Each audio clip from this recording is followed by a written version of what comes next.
probabilidades. La teoría de las probabilidades se origina en los juegos de azar. Por eso muchas veces se comienza hablando de los juegos de azar. Eran jugadores que empezaron a observar regularidades en el juego. Por ejemplo, todos sabemos que si tenemos dos dados, la suma 7 es más probable que la suma 2, por ejemplo, porque para sacarme 2 necesito que me salga un 1 y un 1 sí o sí. En cambio, para la suma 7 tengo 4 y 3, 3 y 4, 1 y 6, 6 y 1. Tengo más posibilidades, es más probable sacar suma 7 que suma 2. Entonces, a partir de ahí se desarrolló la teoría de las probabilidades y por eso muchas veces para entender el tema se comienza con los juegos de azar. Axiomas de probabilidad. Sea E un espacio muestral. Supongamos que estos son sus elementos, E1, E2, En, los elementos de ese espacio muestral. El espacio muestral siempre es nuestro referencial.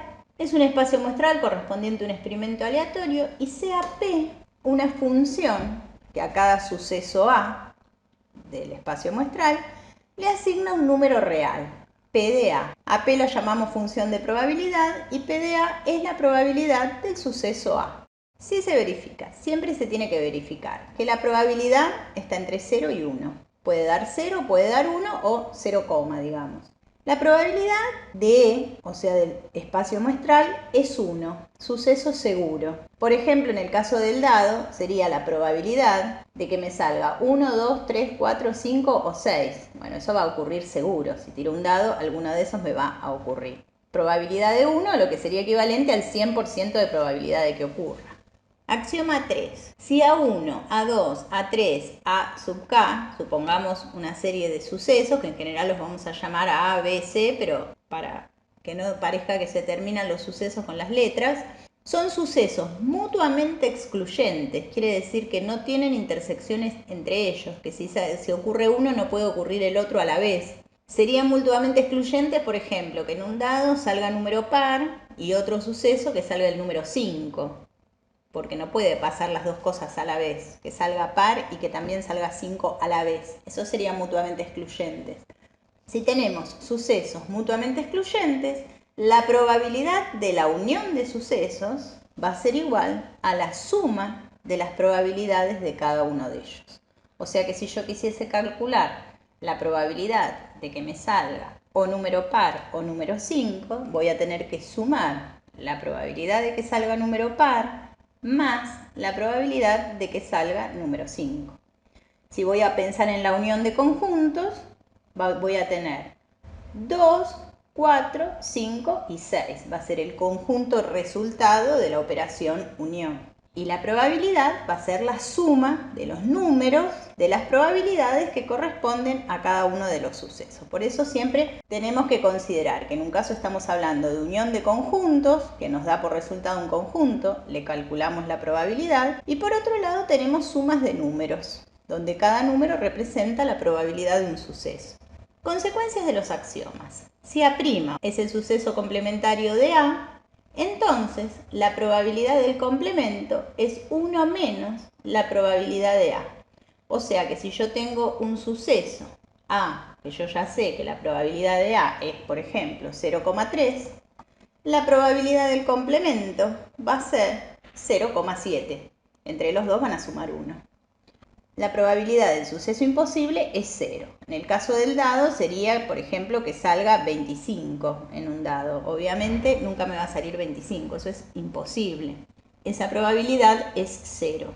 La suma de las probabilidades de todos los sucesos elementales es igual a 1. O sea, en el caso del dado lo tengo que pensar así, pero la probabilidad de que salga 1 más la probabilidad de que salga 2, más la probabilidad de que salga 3, más la probabilidad de que salga 4, más la de que salga 5, más la de que salga 6, es igual a 1. Lo que aclaramos acá después es que en lo que sigue escribiremos probabilidad de E1 en lugar de probabilidad de E1 entre llaves, porque en realidad lo correcto es que el suceso elemental es un conjunto, por eso es E1 entre llaves, y a su vez como es probabilidad de A, como si fuese un f de x, tengo que poner el paréntesis y también la llave, pero por una cuestión de práctica evitamos la llave, a pesar de que conceptualmente la llave debería ir. Y después dice, si A está incluido en E, Resulta que la probabilidad de A es la suma de las probabilidades. Y después, si A está incluido en E, o sea, es un suceso del espacio muestral, la probabilidad de A va a ser la suma de las probabilidades de cada uno de sus elementos, digamos. Determinación de probabilidades en la práctica. El método a seguir para la asignación de una probabilidad a un determinado suceso depende del experimento aleatorio que se considere. Método 1. Una de las maneras de calcular probabilidades, y aquí lo relacionamos con estadística, es a través de la frecuencia relativa. ¿Por qué ocurre esto? Porque nosotros pensamos en un dado y seguramente nos imaginamos que es la misma la probabilidad de que salga 1, de que salga 2, de que salga 3. Y eso no necesariamente es así. Tal vez sea un dado cargado, donde yo tiro el dado y me doy cuenta que siempre sale el 4, por ejemplo. Quiere decir que seguramente tendrá un peso mayor sobre el 3, con lo cual el 4 queda para arriba. Podría ocurrir. Entonces, una de las maneras de determinar la probabilidad, más que determinar, es aproximar. Podría darse la casualidad que yo tiré un montón de veces el dado y salió 4 y en realidad el dado no esté cargado. Pero digamos, una de las maneras, considerando que no necesariamente parto de la base de que las probabilidades de los sucesos elementales sean la misma, es aproximarla a la frecuencia relativa. Entonces, lo que hay que hacer es hacer el experimento aleatorio un número muy grande de veces. Ese es uno de los términos que aparece en matemática aplicada, que no nos aparece en matemática pura, que llamamos muy grande. Bueno, dependerá de qué interés tenga yo de que el resultado se aproxime o no más a la realidad. Obviamente voy a llegar a un resultado más exacto si yo tiro el dado 1000 veces que si lo tiro 10. ¿Cuántas veces voy a tirar ese dado? Va a depender de qué interés tenga yo de llegar a un mejor resultado. Por ejemplo, si se está tratando de a lo mejor juegos por dinero. Entonces, ¿cómo hago para aproximar una probabilidad a través de la frecuencia relativa? Bueno, realizo un número muy grande de veces el experimento y cuento cuántos casos ocurrió A. Entonces, la frecuencia relativa de A va a ser NA, que sería la cantidad de veces que ocurrió A, sobre N, que es la cantidad total de veces que realicé el experimento. Y todavía aquí podría agregar que esto es aproximadamente la probabilidad de A.